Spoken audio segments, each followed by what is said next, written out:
Assalamualaikum warahmatullahi wabarakatuh. Perkenalkan, nama saya Vina Nurika dengan NIM 2511111220006 dari Fakultas Kedokteran Gigi Universitas Mangkurat angkatan 2025. Jadi pada kesempatan kali ini saya akan membahas mengenai anatomi pada regio fasial. Baik. Nah, jadi regio facialis atau daerah wajah merupakan bagian anterior kepala yang terletak antara batas bawah orbita hingga tepi bawah mandibula. Daerah ini tersusun atas beberapa lapisan, yaitu kulit yang tipis dan elastis, jaringan subkutan yang mengandung otot-otot mimik, fascia superficialis, serta struktur penting berupa pembuluh darah dan saraf. Nah, regio ini memiliki peranan vital dalam fungsi ekspresi wajah, bicara, makan, dan juga memiliki relevansi klinis yang besar di bidang kedokteran gigi, terutama dalam hal anestesi, penyebaran infeksi odontogenik, dan drainase vena wajah. Persarafan pada regio facialis dibagi menjadi dua kelompok besar, yaitu saraf motorik dan saraf sensorik. Saraf motorik utama wajah adalah nervus facialis atau nervus ke-7 yang keluar melalui foramen silomastoideum dan masuk ke dalam kelenjar parotis. Kemudian bercabang menjadi 5 cabang. 5 cabang terminal yaitu cabang temporal, zigomatik, bukal, marginal, mandibular, dan cervical. Cabang temporal mensarafi otot frontalis dan orbicularis oculi bagian atas untuk mengangkat alis dan menutup mata. Sedangkan cabang zigomatik mengatur otot sekitar tulang zigomatik seperti zigomaticus mayor dan zigomaticus minor yang berfungsi mengangkat sudut bibir saat tersenyum. Cabang bukal mensarafi otot buccinator dan orbicularis oris yang berperan dalam meniup, berbicara, dan mengatur pergerakan mulut. Kemudian, pada cabang marginal mandibular mensarafi otot depressor anguli oris dan mentalis untuk menurunkan bibir bawah. Sedangkan cabang cervical mensarafi otot platisma yang berfungsi menarik kulit leher ke atas. Sedangkan keseluruhan nervus facialis mengontrol ekspresi wajah dan berperan penting dalam fungsi komunikasi nonverbal manusia. Selain itu, wajah juga menerima persarafan sensorik dari nervus trigeminus atau nervus kelima yang terbagi menjadi 3 cabang utama, yaitu nervus ophthalmicus atau V1, kemudian maxillaris, dan mandibularis.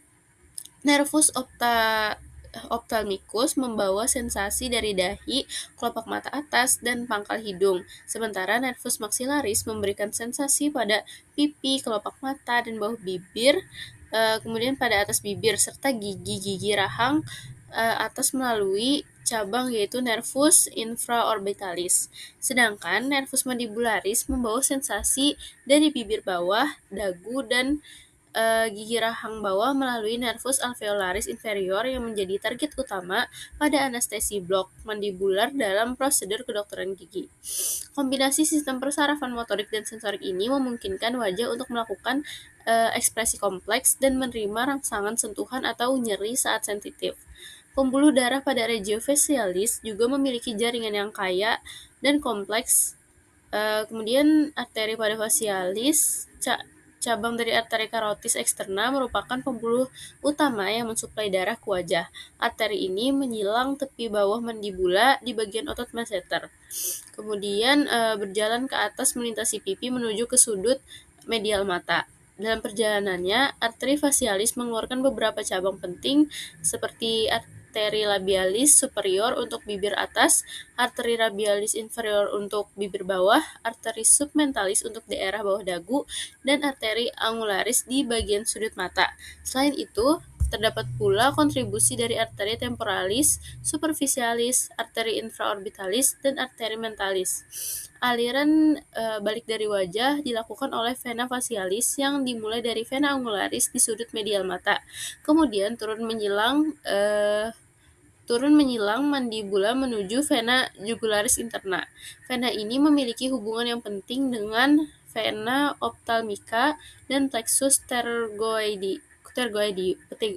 pterygoideus, sehingga infeksi dari wajah bagian tengah, terutama di daerah segitiga bahaya wajah antara hidung dan bibir atas, dapat menyebar ke sinus cavernosus di dalam rongga tengkorak.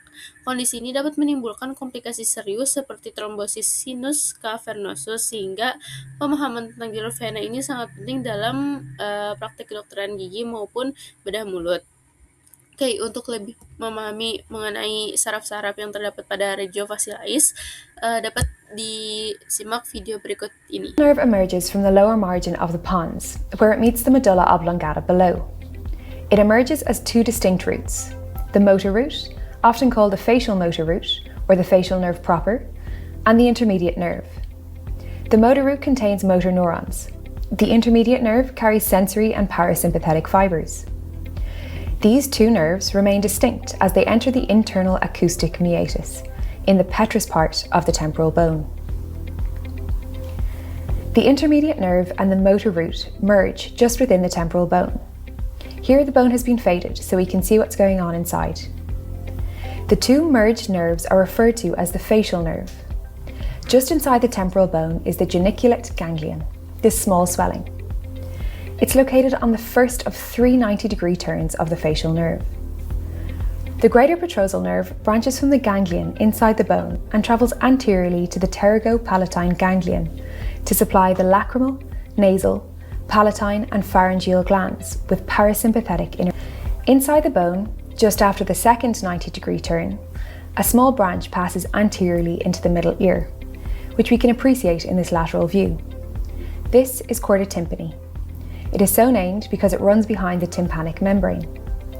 It exits on the anterior side of the temporal bone to join the lingual nerve, where it picks up special sensory information from the anterior two-thirds of the tongue. Additionally, chorda tympani carries parasympathetic innervation to the submandibular and sublingual glands via the lingual nerve. The facial nerve takes one last intracranial turn before it emerges from the stylomastoid foramen, a small hole located between the styloid process and the mastoid process of the temporal bone. It's not visible here, but before it emerges, the facial nerve gives a small branch to the stapedius muscle within the middle ear. Following its exit from the cranium, two small motor branches emerge. Medially is a branch that will provide innervation to the stylohyoid muscle, and laterally a nerve innervating the posterior belly of digastric muscle. There is a larger motor branch that bifurcates from the terminal branch and passes posteriorly. This is the posterior auricular nerve. It supplies the occipital belly of occipitofrontalis and auricularis muscles. The terminal part of the facial nerve enters the posterior edge of the parotid gland and travels between the deep and superficial divisions of this gland. As it traverses the gland, it divides into 5 branches. Here's a mnemonic to help you remember the names of these branches. They are the temporal nerve, the zygomatic nerve, the buccal nerve, mandibular nerve, and cervical nerve. Each of these branches supply a subset of the muscles of facial expression around the eye, cheeks, mouth, and into the neck. Idiopathic, meaning the cause is unknown. It results in unilateral dysfunction of the facial nerve, most obviously exhibited in paralysis of the facial muscles. Diagnosis of the condition is based on appearance and excluding other causes of paralysis. Recovery is usually spontaneous within. Now you have a better understanding of the facial nerve, including its course through the temporal bone and parotid gland, as well as its autonomic and somatic functions in the face, tongue, and glands. Baik, setelah menyimak materi mengenai saraf pada regio fascialis tadi, kita akan melanjutkan ke bagian regio fascialis. Jadi, regio fascialis ini dibagi menjadi beberapa bagian utama. Yang pertama itu ada regio frontalis atau di daerah dahi. Yang kedua ada di regio orbitalis. Orbital itu adalah mata, maka regio orbitalis ini berada di sekitar mata. Kemudian yang ketiga ada regio nasalis, nasal yang berarti hidung, berarti itu di daerah hidung. Yang keempat itu ada regio bukalis, di mana itu bukal merupakan pipi. Terus yang kelima regio labialis, yaitu bibir, daerah bibir. Yang keenam ada regio mentalis atau bagian dagu. Terus yang terakhir ada regio parotideomasterica, yaitu di sekitar kelenjar parotis dan otot masseter. Oke, next setelah kita membahas mengenai saraf pada regio fasial dan juga bagian-bagian pada regio fasial, kita akan membahas mengenai kranium atau tulang pada regio fasial ini.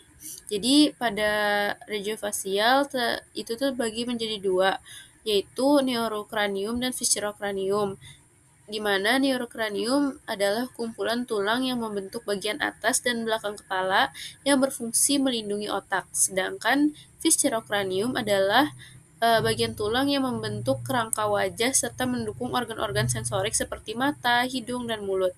Bagian neurokranium tersusun atas 8 tulang, yaitu os frontal, os parietal, os temporal, os occipital, os sphenoidalis, dan os ethmoidal. Oke. Tulang os frontal sendiri terletak di bagian depan kepala yang membentuk dahi, atap rongga mata, dan bagian dasar tengkorak. Fungsinya adalah untuk melindungi lobus frontal otak serta memberikan bentuk dahi dan soket mata. Selanjutnya, os parietal yang berjumlah 2 dan terletak di sisi kanan dan kiri bagian atas kepala. Os ini saling bertemu di sutura sagittalis. Tulang ini melindungi bagian atas dan lateral otak serta menjadi tempat perlekatan beberapa otot kepala. Di bagian bawah sisi kepala terdapat os temporal yang berperan melindungi organ pendengaran dan keseimbangan, serta menjadi tempat melekatnya otot pengunyahan, khususnya pada musculus temporalis. Pada bagian posterior bawah kepala terdapat os occipital yang memiliki lubang besar bernama foramen magnum sebagai tempat keluarnya medula spinalis atau tulang atau bisa juga disebut tulang yang menghubungkan tengkorak dengan tulang belakang dan melindungi bagian belakang tengkorak. Lebih ke arah tengah dasar tengkorak terdapat os sphenoidal, yaitu tulang yang berbentuk seperti kupu-kupu dan berfungsi sebagai penopang utama bagi tulang-tulang lainnya. Pada bagian tengahnya terdapat sela tursika yang menjadi tempat bagi kelenjar hipofisis, struktur penting dalam endokrin. Nah, di bagian anterior dasar tengkorak terdapat os ethmoidal atau tulang ringan berbentuk seperti saringan yang membentuk sebagian besar dinding medial rongga mata dan bagian atas rongga hidung. Tulang ini memiliki lamina cribrosa yang dilalui oleh saraf olfaktorius sehingga berperan penting dalam fungsi penciuman. Selanjutnya, bagian viscerokranium atau tulang wajah terdiri dari 14 tulang yang membentuk struktur wajah. 2 tulang os nasal yang membentuk pangkal hidung dan menopang struktur eksternal hidung. Di sisi medial orbita terdapat tulang kecil os lakrimal yang membentuk saluran air mata yang berfungsi untuk mengalirkan air mata dari mata ke rongga hidung. Kemudian ada os zygomaticum atau tulang pipi yang membentuk dinding lateral orbit serta memberikan bentuk khas pada wajah dan pipi. Kemudian ada maksila, yaitu tulang rahang atas yang menyatu di tengah membentuk sutura intermaksilaris. Maksila ini mendukung gigi rahang atas serta memberi bentuk dasar rongga hidung dan langit-langit keras atau palatum durum. Di bawahnya terdapat mandibula, satu-satunya tulang wajah yang dapat bergerak, yang terdiri atas corpus, ramus, processus coronoideus, dan processus condylaris yang berartikulasi dengan tulang temporal membentuk sendi temporomandibular. Mandibula sendiri berfungsi menopang gigi bawah dan memainkan peran penting dalam proses pengunyahan dan berbicara. Di bagian belakang langit-langit terdapat os palatinum yang membentuk bagian posterior palatum durum, memisahkan rongga mulut dan rongga hidung. Kemudian ada tulang concha nasalis inferior yang berada di dinding lateral rongga hidung dan berfungsi menyaring serta menghangatkan udara yang masuk saat bernafas. Sedangkan vomer, yaitu tulang tipis vertikal di tengah rongga hidung, berperan untuk membentuk septum nasi di bagian bawah yang memisahkan lubang hidung kanan dan kiri. Dalam konteks klinis, anatomi regio fasialis ini penting dipahami karena tulang maksila dan mandibula ini akan menjadi lokasi utama dalam tindakan anestesi lokal pada pencabutan gigi dan prosedur prostodontik. Oke. Izin next. Nah, jadi setelah membahas mengenai sistem kranium pada regio facialis ini, kita akan membahas mengenai muskulus atau otot yang terdapat pada regio facialis. Mungkin diantaranya dapat dilihat pada gambar. Di sini ada levator labii superior, zygomaticus minor dan major sesuai tunjukan. Kemudian ada otot risorius, musculus risorius. Kemudian ada musculus levator anguli oris, depressor anguli oris, depressor labii inferioris. Kemudian ada musculus mentalis pada bagian dagu. Kemudian ada bagian platisma. Kemudian ada orbicularis oris, buccinator, levator anguli oris. Kemudian ada musculus masseter juga, dan zygomaticus. Kemudian ada bagian musculus nasalis di sini dan bagian musculus temporalis. Oke. Nah, untuk lebih jelasnya dapat dilihat pada gambar. Di sini dapat kita lihat beberapa otot yang melapisi tulang-tulang kranium pada wajah. Oke, karena untuk lebih jelas melihat gambarnya lagi, dapat ditonton video berikut ini. Mastication. Mastication means to chew, so those are the muscles responsible for chewing when you're eating. And the second group are going to be the facial muscles, or the muscles that are going to be responsible for facial expression. So in this video, we're first going to cover the origin and insertion point of all muscles you will find in the facial region. In the previous video, we looked at the muscles of mastication. So if you're unfamiliar with the mastication muscles, I highly recommend you to watch that one first, as it will help you to gain a full picture of the muscles you'll find in the head. Alright, so the muscles of facial expression can be divided into groups depending on the anatomical location.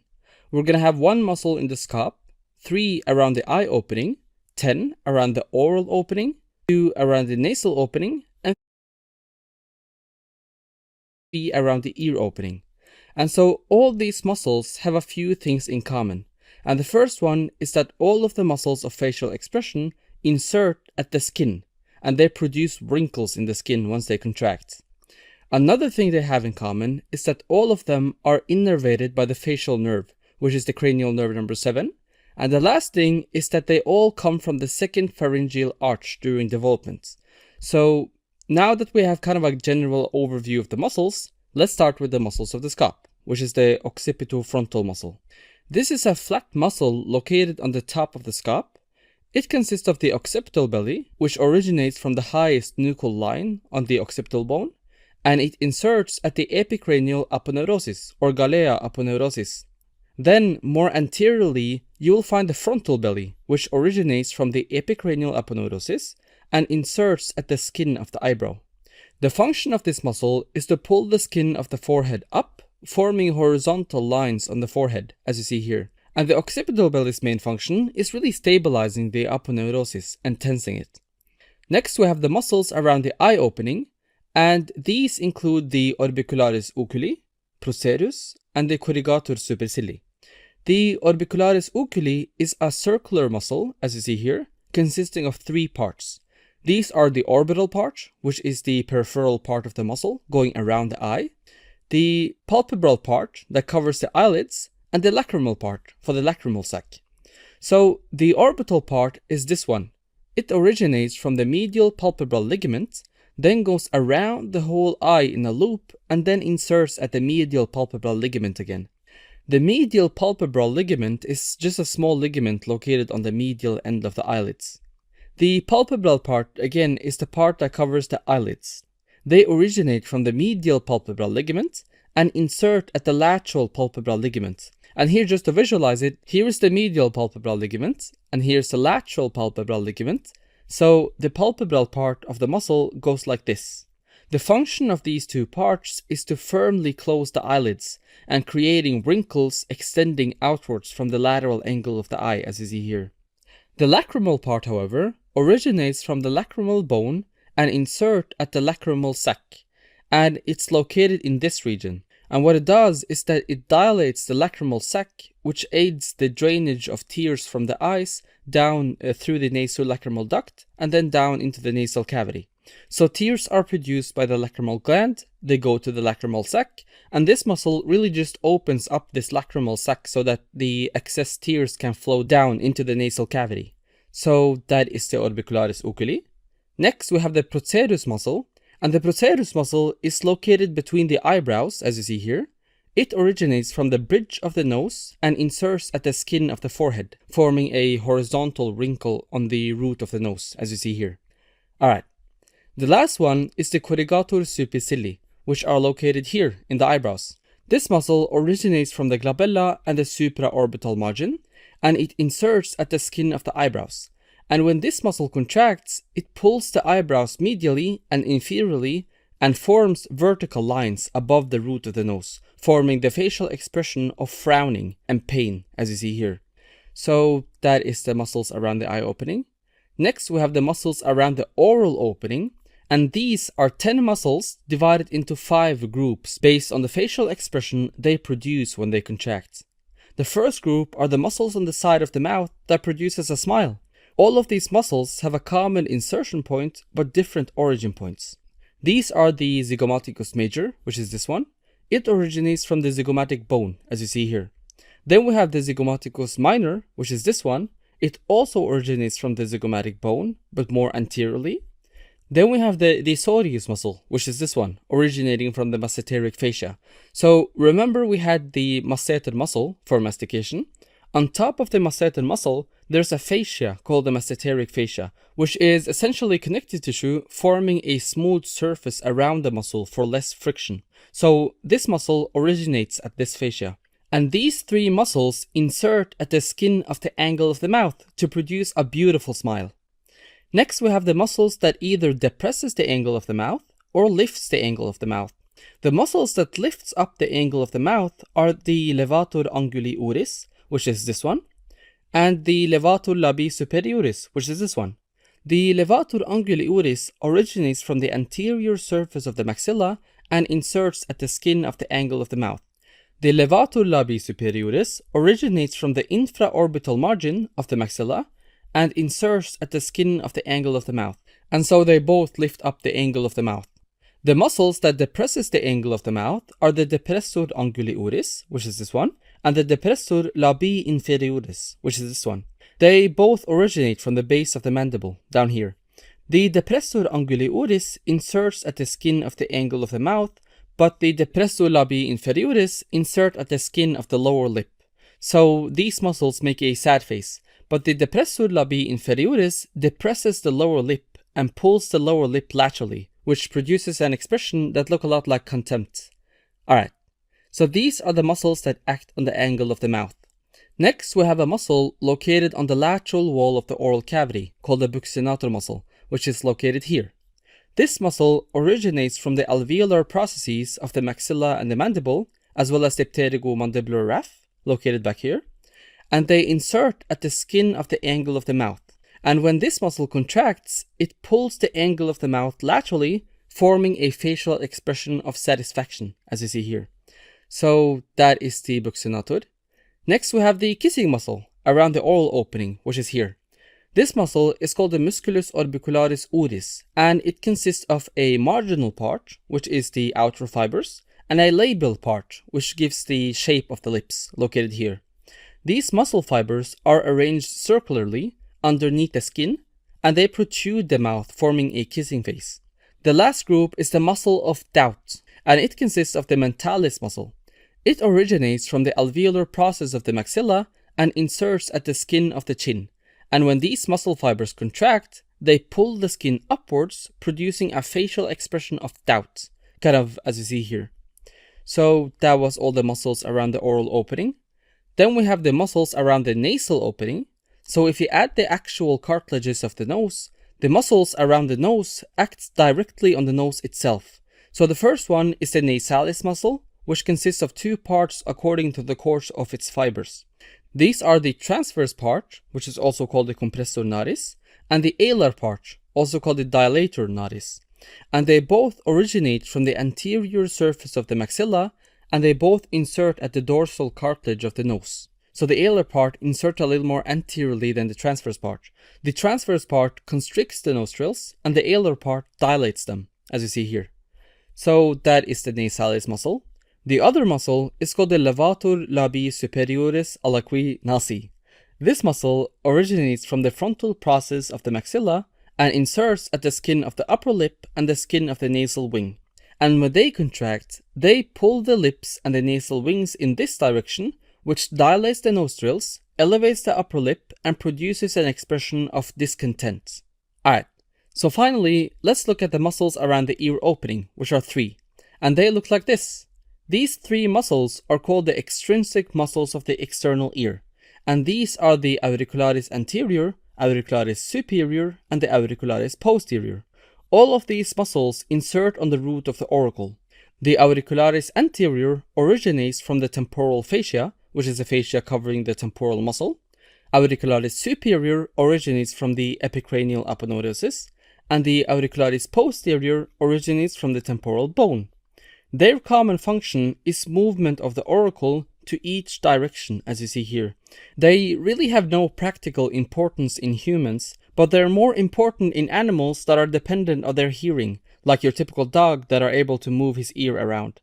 In these animals, these 3 muscles are more developed than in humans. So that was all the muscles of facial expression.